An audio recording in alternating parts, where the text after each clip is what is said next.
retrasada, ¿oye?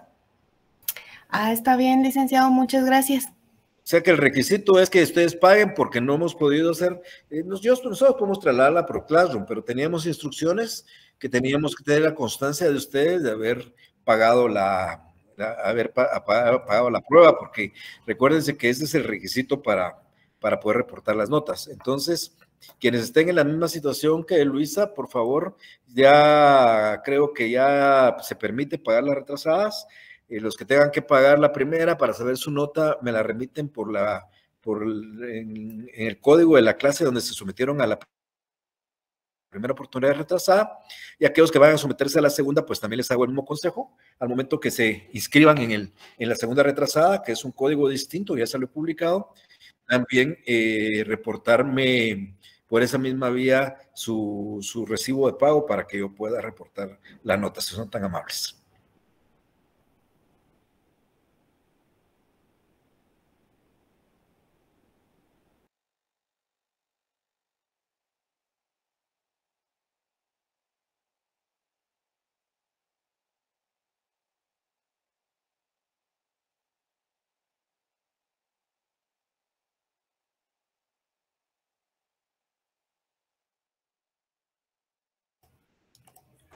Bien, tengan todos una muy buena tarde. Vamos a dar inicio a nuestro tema de hoy. Hoy vamos a concluir la ejecución en la vía de apremio.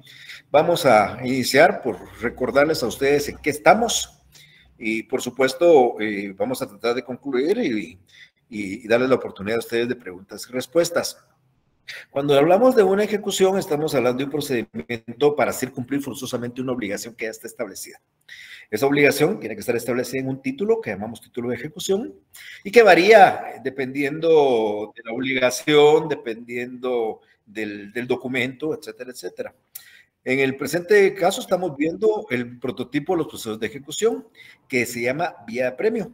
Tal y como su nombre lo indica, es un proceso muy expedito, donde una vez embargan bienes y se procede al remate. Ustedes se van a dar cuenta cuando hablemos del juicio ejecutivo más adelante, que el procedimiento varía porque se requiere una previa sentencia donde se declare la posibilidad de hacer el remate. Aquí no. Acá una vez se decreta el embargo sobre bienes y se va a proceder al remate dependiendo de algunas circunstancias que el día de hoy yo voy a explicar. Esta vía de apremio es el primer procedimiento que establece la ley. Recuérdense que una ejecución tiene ciertos elementos. Un elemento importante es un título. Hemos visto que esta ejecución en la vía de apremio está basada en los títulos del 294, que es una sentencia pasada en autoridad de causa juzgada, una transacción celebrada en escritura pública, un convenio celebrado en juicio, o créditos que están garantizados con prenda de hipoteca o las cédulas hipotecarias de sus cupones. Esos son los títulos que se ejecutan en esta vía. Son de tal naturaleza que el juez realmente cree en ellos y solo el juez los califica y libra un mandamiento. Recuérdense que el juez lo que recibe es una demanda acompañando el título. El juez califica el título y ordena a un empleado del tribunal que le vaya a notificar al deudor y además le requiera de pago. Un acto se llama notificación, el otro se llama requerimiento. Uno lo hace el notificador y el otro lo hace el ejecutor, que normalmente es el mismo notificador. Entonces, el notificador llega a la casa del deudor, le notifica la ejecución y además le requiere el cumplimiento de la obligación dineraria, porque en la vía de apremio lo que se reclama es dinero. Yo he hablado en la clase anterior dando algunos ejemplos como para poder explicar todo lo que voy a hablar el día de hoy, y la verdad es que vamos a tratar de utilizar los mismos. Estoy hablando y voy a promover 3 ejecuciones basadas en cualquiera de los títulos. Vamos a excluir los créditos hipotecarios y prendarios y vamos a pensar en una sentencia o en un convenio o en una transacción. El monto de la deuda en las 3 es de 100,000 quetzales y yo voy a promover 3 ejecuciones con títulos distintos. En uno es una sentencia, en otro es un convenio y en otro es una transacción celebrada en escritura pública. Entonces, ¿cómo voy a proceder? Presentado el título el juez lo va a calificar, libre ese mandamiento, el ejecutor llega a la casa del deudor, le notifica, pero además le requiere. Y cuando le requiere de pago y no se paga los 100,000 quetzales, entonces el ejecutor procede a decretar el embargo sobre bienes que nosotros le podemos indicar. Por eso es que la ley dice que el acreedor tiene derecho a designar los bienes sobre los que hay que practicarse el embargo. Entonces, cuando ustedes plantean su demanda, lo que hacen es decirle al juez que se ordene el requerimiento y si no se embarguen el vehículo, placas tal, marca tal, propiedad del deudor, o la finca tal, folio tal, del libro tal, propiedad del deudor, o las cuentas de depósitos monetarios que el deudor tenga en los bancos del sistema o en un banco en particular, o el salario, porcentaje legal del salario que el deudor devenga en tal empresa. Entonces, estoy dando supuestos de embargos que se van a dar pensando en estos procesos que estamos planteando de ejecución. En esos 3 procesos de ejecución, el ejecutado tiene 3 días a partir de que lo notifican para plantear excepciones y solo se permiten las excepciones que destruyan la eficacia del título y se estén basadas en prueba documental. Lo que trato de decir acá es que no cualquier excepción procede y les decía yo que normalmente estas excepciones tienen relación con las formas de cumplimiento, por ejemplo, pago por consignación, pago por cesión de bienes, o las formas de extinción como prescripción, novación, remisión, confusión con donación. Solo esas excepciones puede el ejecutado interponer. Una vez se proceda al embargo de los bienes, ahí es donde vamos a seguir y es donde estamos en esta fase. Normalmente el ejecutor, el empleado del tribunal, lo que hace cuando embarga bienes muebles, fundamentalmente, lo que hace es designar un depositario. Por ejemplo, si es un vehículo, designa un depositario y normalmente el depositario se lo propone el acreedor. Entonces, voy a embargar un carro, yo nombro un depositario, le pido al ejecutor que embargue el vehículo y que nombre un depositario para que sea el depositario el que se encargue del vehículo mientras se ventila el proceso. Cuando son cuentas de bancos, el ejecutor nombra a los gerentes como depositarios, son los gerentes los que tienen que guardar ese dinero si es que lo hay. Y en el caso de salarios, pues los cajeros pagadores de las empresas que se encargan de pagarle al deudor por su salario un porcentaje legal que no es más, que el máximo es el 35%. Esa es la manera. Cuando se embarga un bien inmueble, pues como los bienes inmuebles tienen registro, perdón, entonces lo que se libra es un despacho al registro general de la propiedad para que en la finca se establezca en una de las columnas que se refieren a limitaciones el embargo sobre esa finca, para que quien vaya a adquirir sepa que esa finca está limitada porque hay un embargo y que ese bien puede ser sujeto a un remate para pagar el bien, esa deuda que se tiene. No, como regla general podemos embargar cualquier cosa. Sin embargo, el Código Procesal Civil y Mercantil, en su artículo 306, nos dice qué bienes no pueden embargarse. Yo les invito para que lean ese artículo, pero en términos generales, por ejemplo, nos dice que no pueden embargarse los instrumentos de trabajo, no pueden embargarse los mausoleos, no pueden embargarse libros del deudor, del deudor, y ahí establece las limitaciones. Pero como norma general, ustedes pueden embargar una finca, pueden embargar una casa de 100 millones de quetzales, como pueden embargar una casa de 50,000 quetzales. No existe una limitante en cuanto a eso. Claro, a la hora de la hora, si ustedes embargan 5 casas, la deuda es 50,000 quetzales, el juez puede reducir el embargo y pedir que se embargue solo lo que sea necesario. O ustedes, como ejecutados, como deudores, también pueden en el transcurso del proceso pedir la reducción del embargo. Si ustedes a su cliente le embargaron 4 casas y solo una casa es suficiente para cubrir la deuda, pueden pedirle al juez que se rebaje el embargo y se deje sobre una casa y no sobre las 3 o sobre las 4. Y también tiene la facultad en el proceso de sustituir los bienes.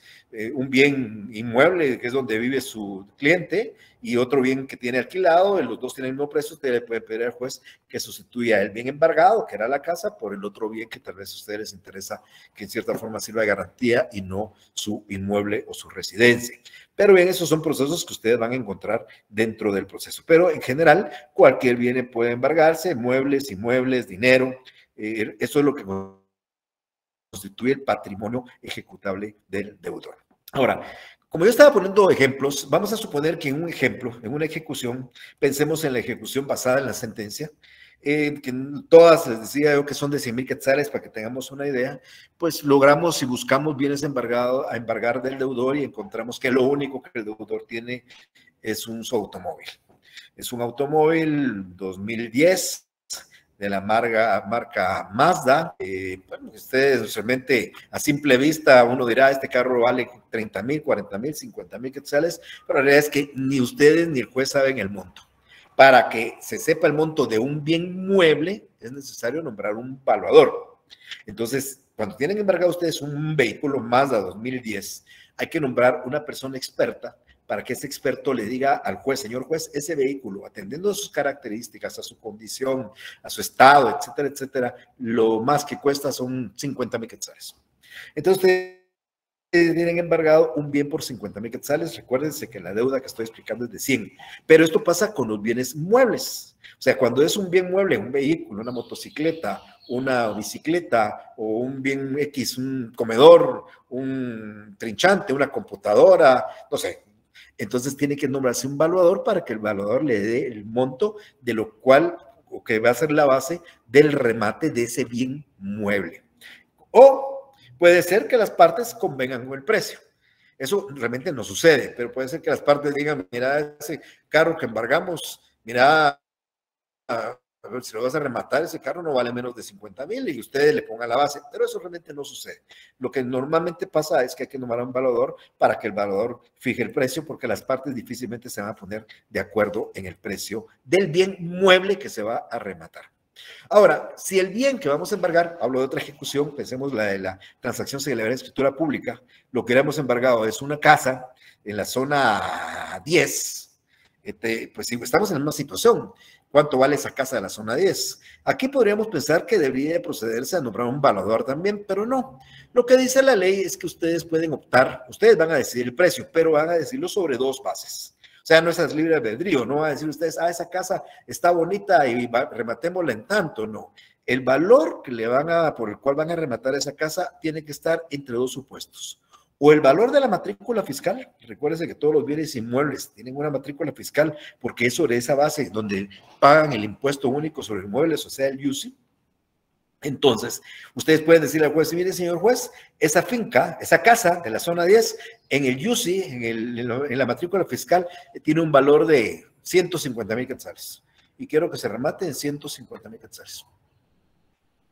Y ustedes le den 100, o pueden ustedes pedir que se remate por el valor de la deuda, por 100,000 quetzales. O sea, dos opciones hay.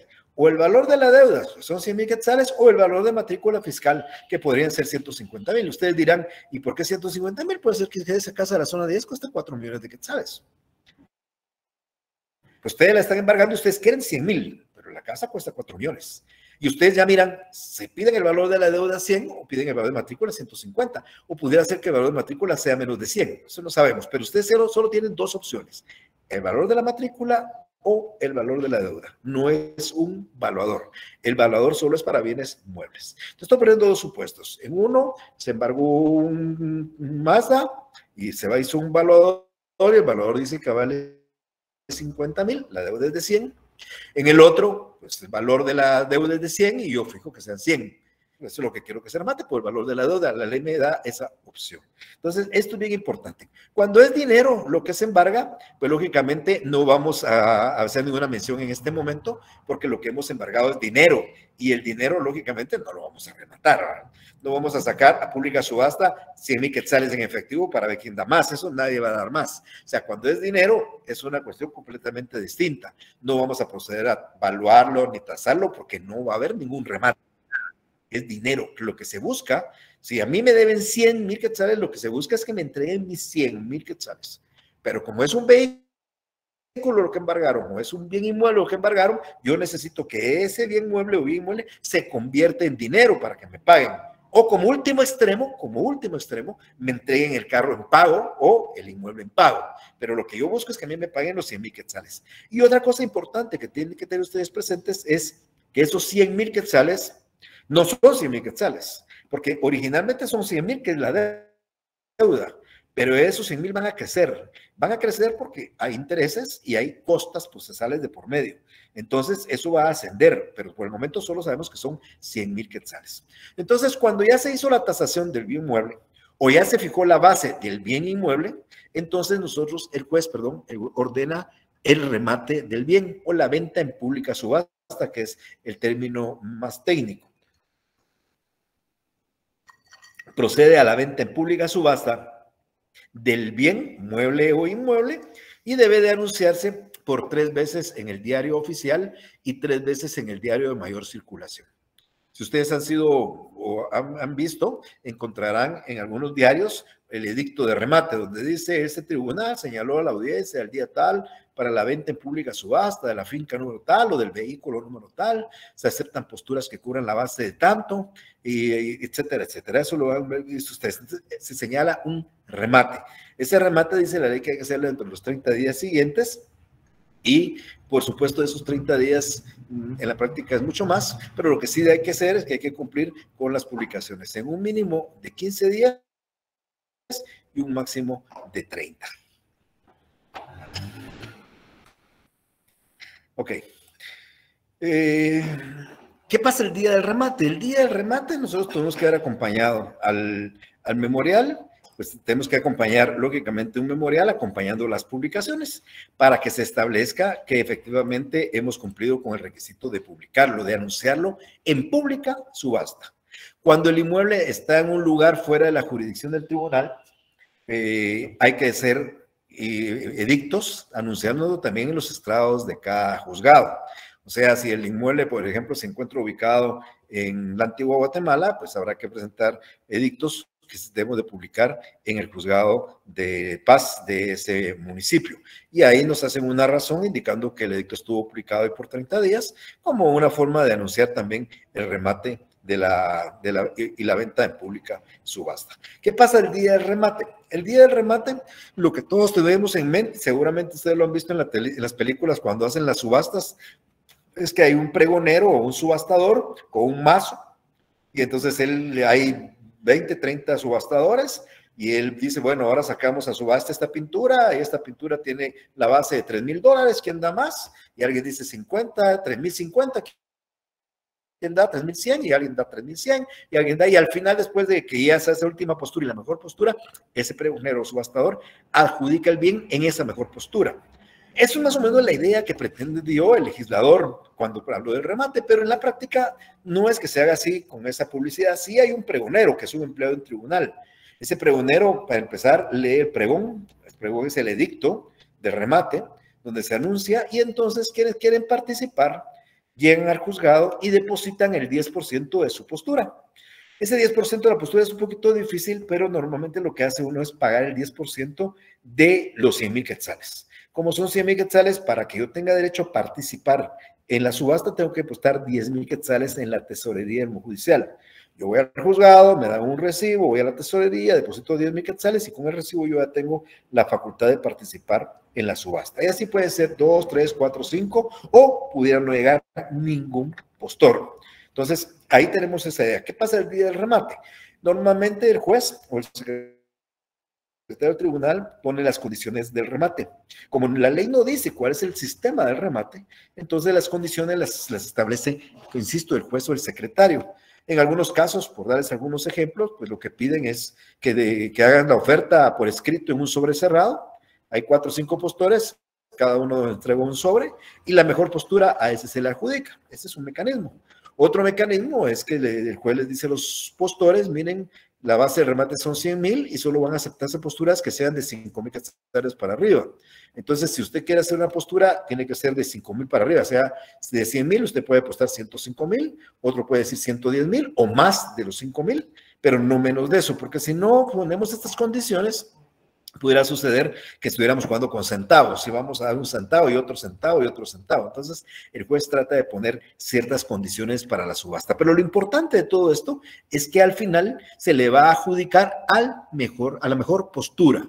Si un bien estaba rematado en 100,000, un bien inmueble en 100,000, o un carro en 50,000, poniendo los dos ejemplos, si alguien en la postura de los 50,000 ofrece 70 y es la mejor postura, el juez se le va a adjudicar a él. Y si en el caso de los 100,000 y alguien ofrece 200,000, se le va a adjudicar a él. Si no hubiera postores, eso lo voy a explicar en un minutillo, pero si no hubiera postores, es otro el procedimiento. Lógicamente, como no hay postores, puede suceder lo que voy a explicar en un segundito.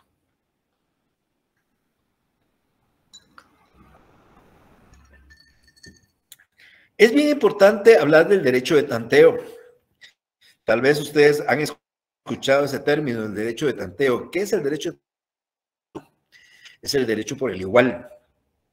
Si yo tengo un carro de 50,000 y una postura de 70,000 es la mejor postura, pues yo voy a adjudicar esa mejor postura en 70,000 el carro.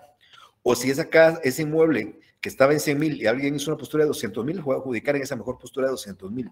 Sin embargo, si por ejemplo ese carro estuviera en copropiedad o ese inmueble estuviera en copropiedad, o si ese inmueble tuviera acreedores hipotecarios, otros acreedores hipotecarios, o el mismo ejecutante, el mismo actor, le dijera al juez que quiere ejercer su derecho de tanteo, los copropietarios, los acreedores hipotecarios o los ejecutantes van a adquirir el bien por el mismo monto de la mejor postura. Me ejemplifico. En aquel que ofreció 70 por el carro, que fue la mejor postura, el ejecutante le dice, señor juez, yo quiero el carro por el mismo monto, y el juez va a tener preferencia sobre él y se lo va a dar en los mismos 70, pero al ejecutante o al copropietario. Y lo mismo va a suceder con los bienes inmuebles. O sea, ellos tienen el derecho de quedarse con el bien por el mismo monto de la mejor postura. Ese es el derecho de tanteo. Ahora, ¿qué va a suceder si no hubiere realmente postores? Puede suceder que no llegue nadie a hacer una postura por el Mazda, por el vehículo Mazda, o ninguna postura por la casa de la zona 10. No se enteraron, no les interesó, simplemente no se percataron y no llega nadie, que pasa muy, muy constantemente. Miren, en la práctica, lo que pasa, porque la ley lo permite, son dos cosas. La primera, que es lo general, es que el ejecutante le diga al juez, mire, como no vino ningún postor, adjudíqueme a mí esa casa por los 100,000 quetzales de la deuda. O adjudíqueme a mí ese carro por los 50,000 quetzales del avalúo. Y como no hubo postor, el juez se lo va a adjudicar al actor, al ejecutante. Le va a decir, señor ejecutante, como no vino ningún postor y usted quiere que se adjudique, la casa se la va a adjudicar por el monto de su deuda. O se va a adjudicar el carro por el monto de los 50,000 que llegó el proyecto, el avalúo. Ahora, en algunos casos, casi no pasa, pero la ley lo permite, es si realmente el ejecutante no quiere que se la adjudique, puede pedir que se señale nuevo día y hora para el remate, pero el nuevo remate ya no va a ser sobre la base de 100,000 quetzales, sino va a ser sobre el 70% de eso. O sea, se habrá que señalar un nuevo remate sobre 70,000 quetzales. Y si pese a eso no llegaran postores, pues puede reducirse un 10% y así se puede hacer hasta que llegue a un 10%. En la práctica, nunca en mi vida he visto yo algo que pasa así. Sí he visto un par de veces, normalmente pasa con los bancos, que a los bancos no les interesa permítame un segundito.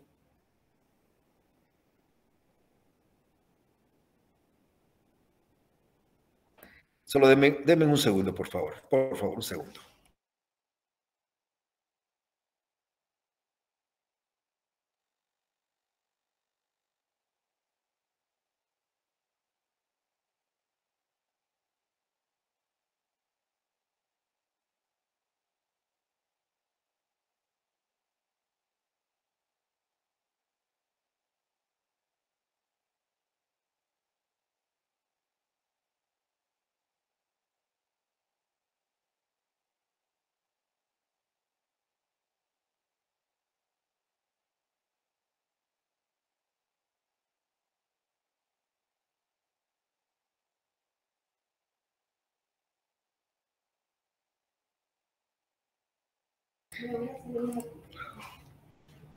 Perdonen. Bueno, entonces les estaba diciendo yo que puede reducirse de esa manera. No pasa en la práctica. Normalmente en la práctica no pasa eso. Lo que sucede es que el ejecutante solicita que se le adjudique el bien rematado. Pero hay bancos que no les interesa ese activo y piden que se vaya haciendo los remates y reduciéndose en los porcentajes que así se establezcan. Pero reitero, es una situación bastante excepcional. ¿Ok?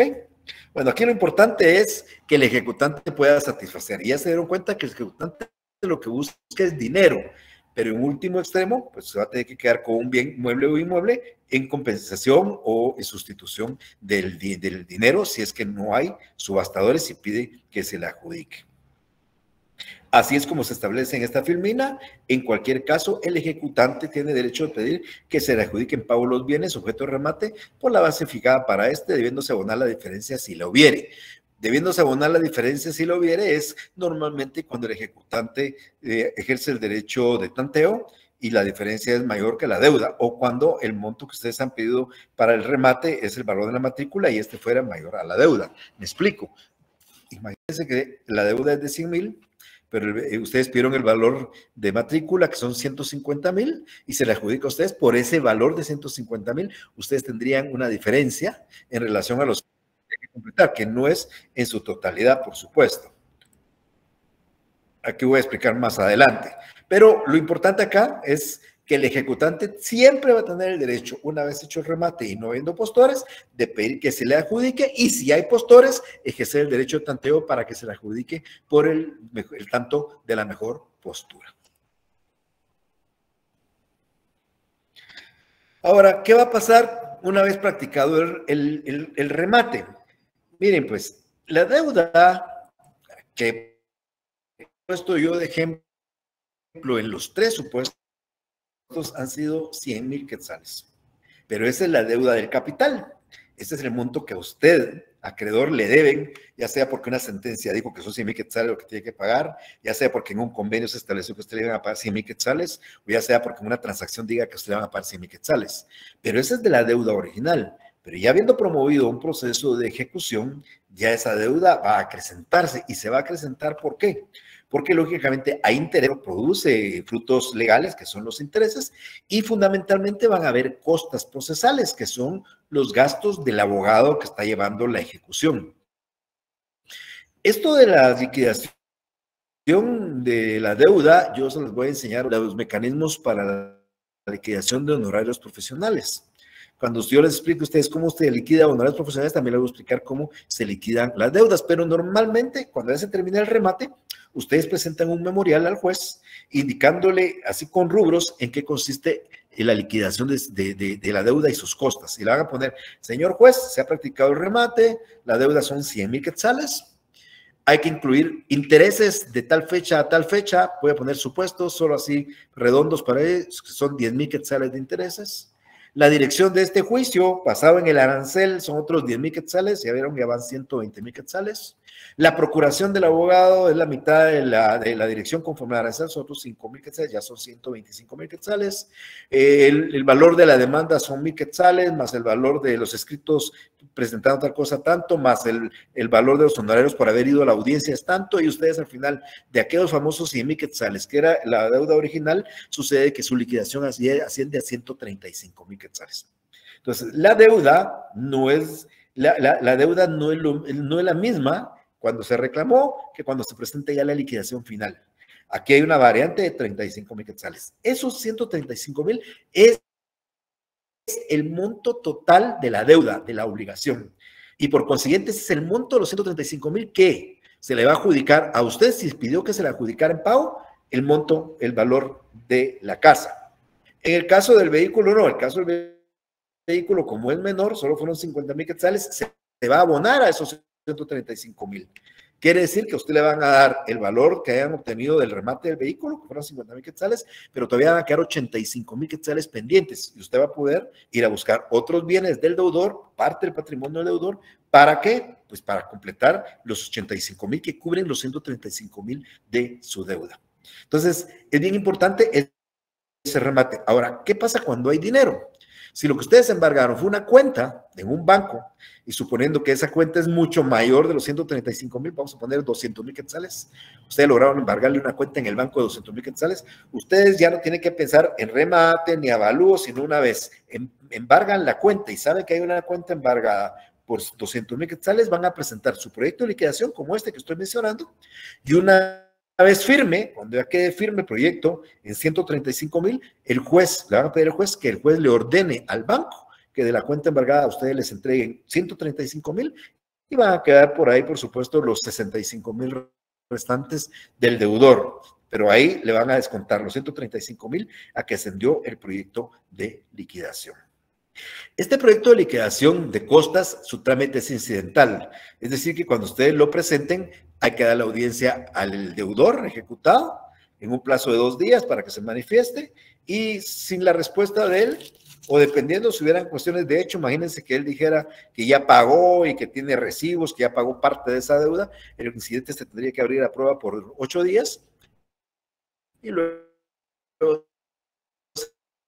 se va a resolver, porque el juez puede decir, miren, los intereses, a mi parecer, no es ese monto, sino es tal, la dirección es tal, la procuración, y el juez podría reducir ese proyecto de liquidación. Y aquí 235,000 que ustedes propusieron, se están convirtiendo en 125,000, por decir una idea, por dar una idea.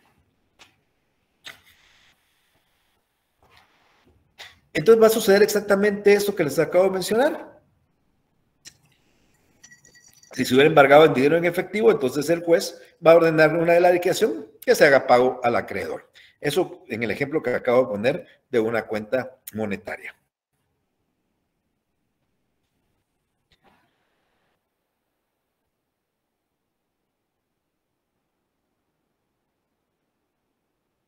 Ahora, ¿hasta cuándo puedo yo, deudor de ejecutado, hasta qué momento yo puedo recuperar mi casa? Sucede que mi casa ya se remató, ya se le adjudicó al mejor postor o al ejecutante, o mi carro Mazda también ya se remató y ya se adjudicó, yo todavía puedo recuperarlo. Si yo llego y deposito el monto de la liquidación final, yo automáticamente dejo sin efecto el juicio, ya pagué los 125,000 en efectivo, se levantan todos los embargos y yo me quedo con mi casa y me quedo con mi carro. O sea, yo puedo salvar eso una vez no se haya firmado la escritura traslativa de dominio. ¿Qué es esto? Es una escritura por la cual el juez o el ejecutado, pues normalmente es el juez, voy a explicar cómo, otorgan el traslado del dominio del vehículo o el traslado de dominio de la casa del inmueble a nombre de la persona a quien se le adjudicó. Hay que otorgar una escritura dentro del proceso. Esa escritura se llama escritura traslativa de dominio. Como es escritura pública, pues lógicamente ante un notario. ¿Quién la otorga? Pues la va a otorgar el deudor, que es el dueño del vehículo o el dueño del carro. Entonces el juez lo que hace es que le fija un plazo para que otorgue la escritura traslativa de dominio, bajo apercibimiento que si no la otorga, el juez la va a otorgar de oficio. Bueno, creo que es una filmina que está más adelante, va a hablar sobre eso. Aquí lo importante es que una vez se aprueba el proyecto de liquidación y el deudor paga íntegramente el monto de la deuda que llegue al proyecto de liquidación, puede salvar los bienes. Hasta en ese momento, una vez no se ha otorgado la escritura traslativa de dominio. Cuando el juez aprueba la liquidación, le fija al subastador. El subastador es la persona a quien se la adjudicó, que llegó a hacer la postura, le va a fijar un plazo para que cumpla con la diferencia. Recuerdan que el subastador depositó un 10%. Imagínense el ejemplo que acabo de dar. Llegó el subastador cuando la base de remate eran 100,000 y el subastador llegó y ofreció 150,000 y se le adjudicó en 150,000 quetzales. Pero el subastador, cuando se presentó en la subasta, solo depositó 10,000 porque era el requisito. O sea, él todavía tiene que pagar 140,000. Cuando ya el juez deja firme el auto, le fija un plazo a ese subastador para que complemente los 140,000. Porque solo así, cumpliendo, va a ordenar que se otorgue la escritura a su favor, traslativa de dominio de la casa, por ejemplo, a su favor. Y le va a fijar 8 días.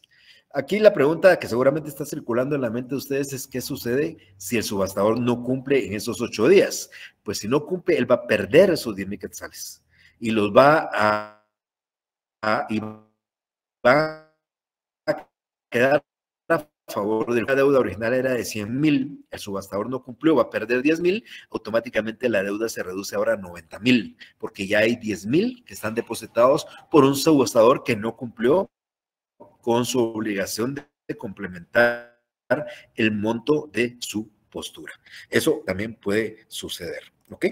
Pero pensemos que al final cumple el subastador o el ejecutante, se le adjudicó. Entonces ya aquí es donde yo les decía que el juez le va a fijar al deudor ejecutado 3 días para que él ante un notario otorgue la escritura que traslada el dominio de la casa o el dominio del carro. No lo van a hacer, o sea, ningún deudor que esté sido demandado va a ir ante un notario y le va a decir, mire, quiero hacer una escritura porque el juez me dijo que la haga. Como no pasa eso, no va a hacerlo, entonces la ley dice que el juez en su rebeldía, en caso que él se niegue a hacerlo en esos 3 días, el juez la va a otorgar de oficio y va a nombrar un notario. Ese notario va a hacer una escritura, le va a llevar el proyecto de la escritura de la minuta al juez. El juez la va a revisar porque él es el que comparece, quien comparece es el juez. Hace constar que es el juez, séptima presencia de remo civil, acredita su nombramiento, su toma de posesión, hace una referencia a que existe un juicio ante su tribunal, transcribe las partes conducentes del juicio y al final él, en rebeldía del deudor, otorga la escritura tratativa de dominio. Y en cualquier registro, léase de la propiedad o en inclusive la SAT, si es un bien, un vehículo, van a hacer el traspaso. Van a trasladar el dominio por orden de un juez a favor del postor o del ejecutante que pidió que se le adjudicara en pago la deuda. Así es como se maneja la falta del otorgamiento de la escritura por parte del deudor. Si el juez firma la escritura, ya no podemos darle vuelta atrás, el deudor va a perder su bien porque ya no lo va a poder recuperar porque la ley ya no lo permite. Y entonces ya hecha la escritura, inscrita en los registros, el juez va a ordenar darle posesión de los bienes inmuebles al subastador, al adjudicatario, o del vehículo al subastador o al adjudicatario. En el caso de los bienes inmuebles, va a ordenar la desocupación y el lanzamiento del deudor de la casa para darle posesión y entrega de dicho bien al deudor. Alguien, por supuesto, también estará pensando en este momento qué sucede con los 15,000 quetzales de diferencia. En el ejemplo que yo di, donde la deuda eran 100, llegó a 125 y sucede que el postor hizo una oferta de 150 y quedaron a 25 de diferencia. Cualquier diferencia que surja entre la deuda y el remate, o sea, si hay un saldo a favor, ese saldo a favor es del deudor. El deudor en cualquier momento va a ir a la tesorería y le va a pedir al juez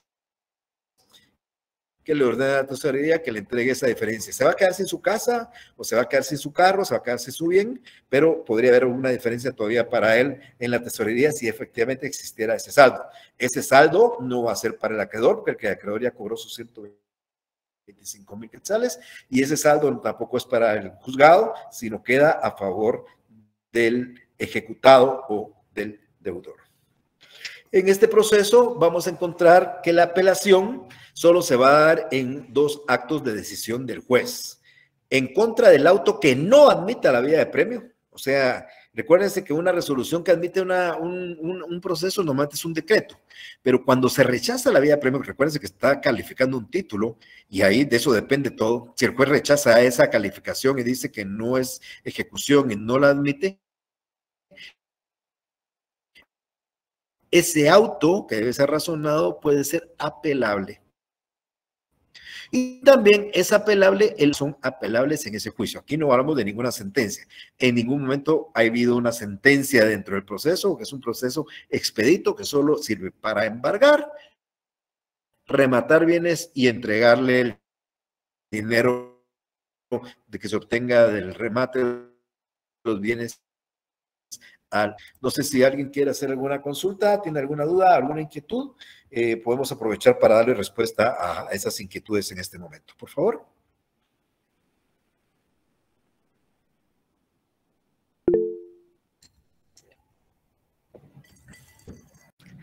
Gabriela, si es tan amable, por favor. Licenciado, yo una consulta ahí en donde usted decía, dígame, Gabriela. ¿Me escucha? ¿Me escucha, licenciado?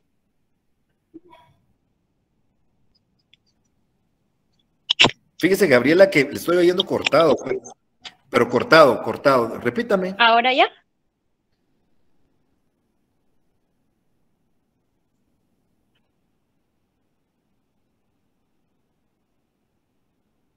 Pero háblame. ¿Ya, licenciado? ¿Me escucha? Creo que tiene apagado su audífono, Gabriela, su micrófono, perdón. ¿Me escucha, Gabriela. licenciado? Ahorita sí le escucho. Ok, licenciado, ahí en esos, donde usted decía cuando se embargan los muebles. Fíjese, Gabriela, que no le escucho. Vamos a ver a Samuel, si pues escuchamos a Samuel. ¿Qué tal, licenciado? Esa botella, o sea, pues, yo la pago solita. Licenciado.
Yo creo que estamos.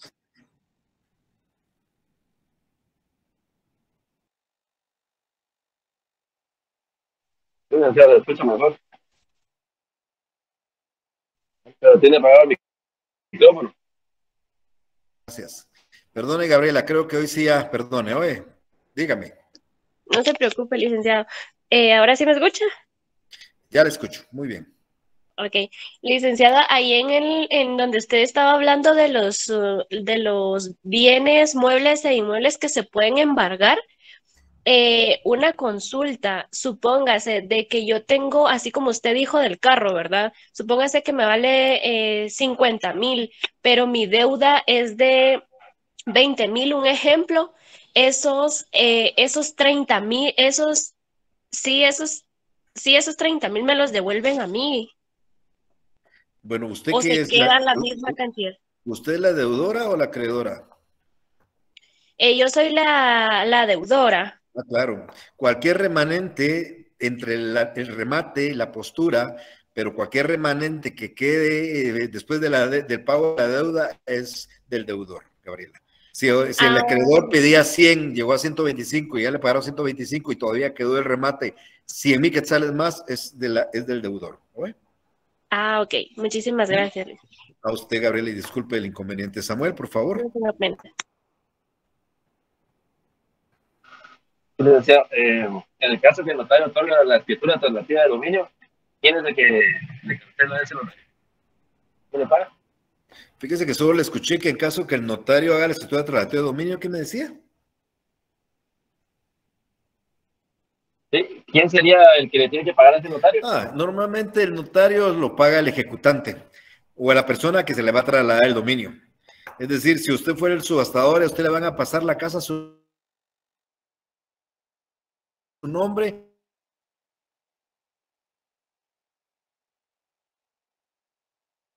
Usted le propone sus gastos, es que ese dominio se le traslade a su nombre. Y les voy a contar, Samuel, porque aquí eso no lo han preguntado ustedes, pero hay gente que ha perdido casas por una deuda 10 veces menor que el valor de su casa. Hay gente que ha perdido, por darles un ejemplo, casas de 3 millones de quetzales por una deuda de 500,000 quetzales. No tiene cómo pagarla y la pierden y la ejecutan, y lógicamente si usted fuera el acreedor y se le adjudicó una casa de 3 millones por 500,000 quetzales, creo que usted hace todo lo posible porque se le adjudique y porque se le inscriba su nombre y porque se le entregue. Yo recuerdo, y esta es una anécdota de un caso en el cual el juez ya iba a firmar la escritura alternativa de dominio. El notario llegó ya con la escritura y también iba a ir, por supuesto, la persona de la acreedora que se le había adjudicado. Era una casa grande, por supuesto, y entonces llegó el notario. El juez los pasó a su despacho, el juez comenzó a leer la escritura para ver si estaba bien, y en ese ínterin entró el secretario y le dijo, mire, afuera está el deudor y trae el dinero para pagar el monto de la liquidación. El acreedor estaba muy molesto, él quería que el juez firmara en ese momento, y el juez le dijo, no, yo no he firmado la escritura, y que el deudor pague. El deudor pagó y recuperó su casa. Pero si el juez hubiera firmado la escritura y un minuto después hubiera llegado el deudor, ya no se hubiera podido hacer nada. Una vez el juez no la haya firmado, puede recuperarla el deudor pagando el monto de la liquidación. Con respecto a eso, era mi otra pregunta. O sea que si la casa el inmueble era más caro que la deuda, ese dinero se adjudica igual, se pierde ese dinero también. Si a mí, Mario Gordillo, que soy acreedor, rematé una casa en 100,000, la casa costaba 5 millones y a mí me la dieron por 100,000, va a quedarse en 100,000. Ahora, si yo fui un postor y yo llegué y una casa de 5 millones, yo hice una postura de 2 millones, yo tengo que pagar 2 millones. La deuda llegó a 100,000, al deudor le van a pagar los 100,000, al acreedor le van a dar sus 100,000 más intereses, más cosas, lo que llegue a la liquidación, y la diferencia de los 2 millones van a quedar a favor del deudor. Yo me quedo con la casa, que fui el postor, por 2 millones, la casa de 5, el acreedor recibió el monto de su deuda a 125, y el deudor perdió su casa, pero todavía le va a quedar un remanente ahí que quedó a favor de él, porque ya se pagó la deuda y todavía quedó una diferencia. Gracias, licenciado. A usted. Amelia, por favor. Licenciado, buenas tardes. Buenas tardes. Usted mencionó una casa en la zona 10 que podría costar bastante dinero, pero si está registrada con un valor menor y el deudor puede hacer algo para que no le vendan la casa tan barata como la tiene registrada, o ese ya es problema de él por no haber registrado su casa con el valor real. Es que mire, no importa el valor de la casa aquí no nos va a importar cuál es el valor de la casa. Aquí, para efecto de una casa, lo único que importa es el monto de la deuda o el valor de matrícula fiscal.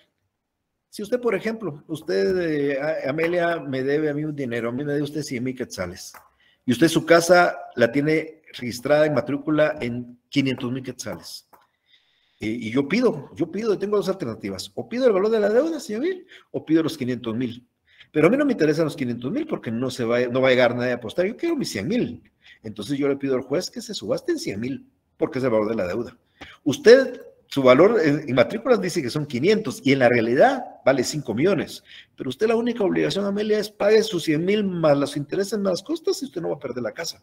Si usted no lo paga, lo va a perder por 100,000, aunque su casa valga 10 millones de quetzales. Comprendido, licenciado, gracias. A usted, Amelia. Samuel, por favor. O sea que en la subasta se va a empezar, digamos, con el precio de la deuda. O matrícula fiscal. Usted decide, el actor decide. O la matrícula fiscal, ¿no? Cualquiera de los la deuda, porque... Usted decide. El caso es que usted decide. Mire, pues, vamos a ver. Voy a empezarlo de esta manera. A mí me deben 100,000 quetzales. Yo quiero 100,000 quetzales. Embarqué una casa en La Cañada. La casa en La Cañada vale 5 millones de quetzales. En la realidad vale 5 millones. Pero en matrícula fiscal está valorada en 500,000 quetzales, que así es lo normal, ¿verdad? La casa vale un monto, pero en la matrícula, lógicamente, uno no quiere pagar el valor real porque el UCI es altísimo. Entonces, usted tiene un monto de 500,000 en matrícula.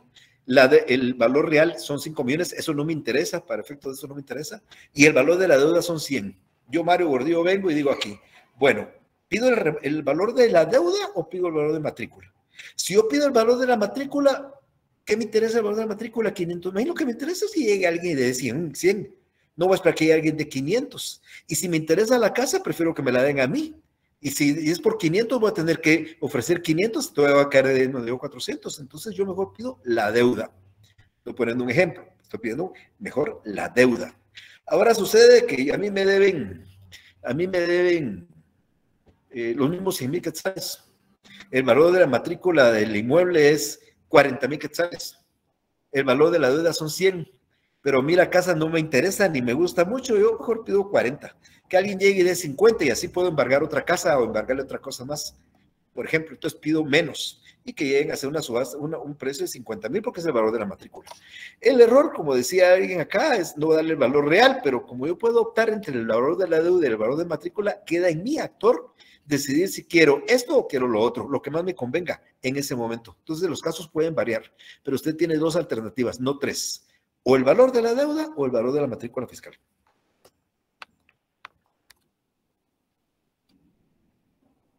Gracias, Liceo. Vaya, Samuel. Carlos, por favor. Liceo, buenas tardes. Buenas tardes. En el caso de que el deudor no tuviera bienes muebles o inmuebles, pues nos vamos contra el salario si estuviera trabajando. Sí. Si no estuviera trabajando, estuviera desempleado, ¿se obtendría la resolución para que en un futuro pudiera embargarse algún bien o cualquier salario que pudiera tener en el futuro? Carlos, su ejecución queda vigente mientras no hayan bienes embargados. Usted planteó una ejecución hoy y usted fue a buscar y no tenía bienes, el señor no trabaja, no tiene nada y ahí se queda el juicio. Dentro de 10 años, usted sabe que el señor tiene dinero, que tiene ya 3 casas, que tiene un salario y usted va y le pide al tribunal, que lo tiene en el tribunal o ya está de repente hasta el archivo, pide que desempolven el juicio y pide el embargo. Una vez no se han embargado bienes, esa ejecución va a persistir en ese momentito. Gracias. ¿Y esto se puede transmitir a los herederos o a los hijos, la deuda? ¿La deuda o la acreeduría? En este caso, pues lo que dejó de pagar el deudor, ya que no tiene deudas, ya que no tiene bienes, no pasaría a los hijos. No, Carlos, no. Aquí nosotros heredamos bajo el beneficio de inventario. ¿Qué significa el beneficio de inventario? Si usted, Carlos, Dios no lo quiera, usted falleciera y usted tiene una casa, pero usted tiene una casa que vale 1,000,000 de quetzales y tiene deudas por 1,5 millones, sus herederos heredan la casa y solo heredan y tiene la obligación de pagar el monto de las deudas hasta el monto del valor de sus bienes, no con bienes de ellos, nunca. O sea que ellos adquieren una casa de 1 millón, hay deudas por 1,5 millones y con el 1 millón de la casa ellos tendrán que pagar parte de la deuda y los otros 500,000 serán incobrables. Pero a ellos no se traslada las obligaciones menos sobre sus bienes, los bienes personales de sus herederos. Muchas gracias, Liceo. A usted, Carlos. ¿Alguien más? Ok. El día jueves continuamos con ejecuciones. Creo que entramos a hablar de juicio ejecutivo. Así que les deseo una feliz tarde. Solo les reitero para los de examen de retrasada, porque algunos entraron un poco tarde, es que ya se puede pagar el derecho de examen de retrasada de segunda oportunidad y también el derecho del examen de la primera. Para que tengan notas de la primera oportunidad retrasada, por favor me hacen llegar el recibo de la primera para que yo reporte la primera. Y para los que se van a meter a la segunda, pues ya pueden pagarlo y también acompañármelo en el momento que se asignen en la clase de Classroom donde se va a someter esa prueba. Tengan una feliz tarde y nos vemos. Con permiso. Muchas gracias.